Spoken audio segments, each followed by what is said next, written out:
someone who has been practicing in this area for years now, would you say that the apartment ownership law is comprehensive and is sufficient to meet all the issues that are faced by developers and owners alike? The law was last amended in 2003. Now we are in 2019, almost 15 years have passed. And much has changed Much since has then. changed. The skyline has changed a lot, and more projects are coming up. And as you said, people, neighbors find living in such environments difficult. So a lot of things needs to be done. So what was acceptable in 2003, what was necessary for condominium construction in 2003 has changed vastly now. So the law needs to be amended. And I think this is something that the authority and all people who really want to, have investors coming into the country should focus on. Now there are many areas that needs to be changed. As I told you, of course, apart from amending the law, the authority can do, issue regulations. Under the apartment ownership law, the authority has power to issue regulations, gazette regulations. That's the Condominium Management Authority. Yes, under section 24 of the Act.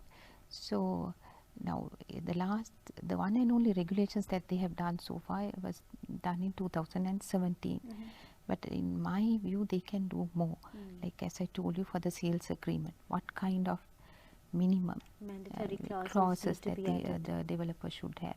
Then also where the apartment ownership law is concerned, now the provisional condominium registration, as I told you earlier, has not been made mandatory. So we have pre-sales, people putting down their hard-earned money, but there is no way that they can be comfortable and safeguard the investment. Yeah, because whatever they pay, put down as an installment, is on a sketch that is shown by the developer.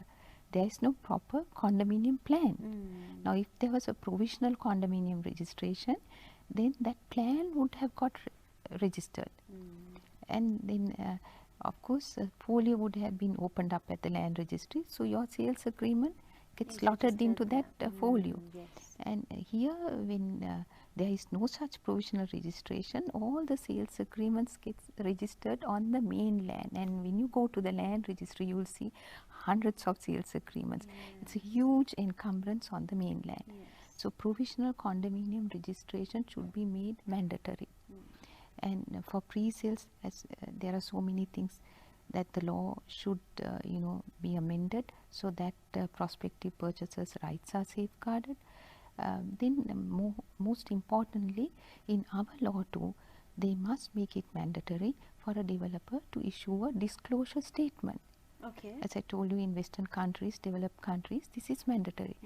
And it's like a prospectus that is issued prior to a share issue. So this disclosure statement can be registered at the Condominium Management Authority, so it becomes a public document.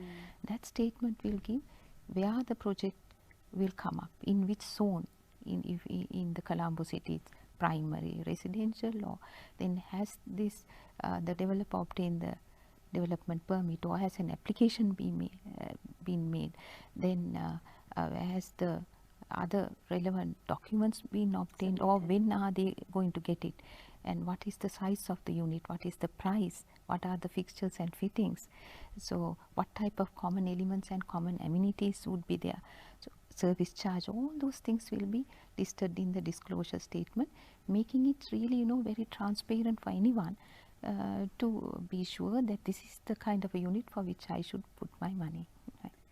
Thank you so much, Ms. Edirimane. Unfortunately, that is all we have time for. It is a vast area of law.